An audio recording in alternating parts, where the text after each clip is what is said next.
Hi everyone, my name is Jinshik, the founder of Mobilio.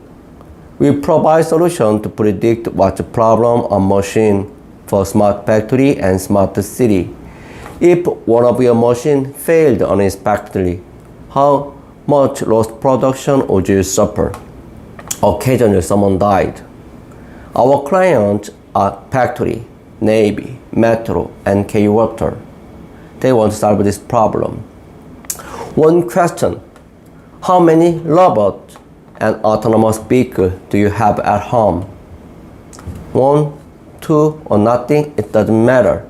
In your future, you should work and live together with a robot. One of your robots doesn't work when you happen. That's why I'm here to solve this problem. We have enough knowledge, experience, and data. I hope to see you guys not in California, but on the screen. Thank you.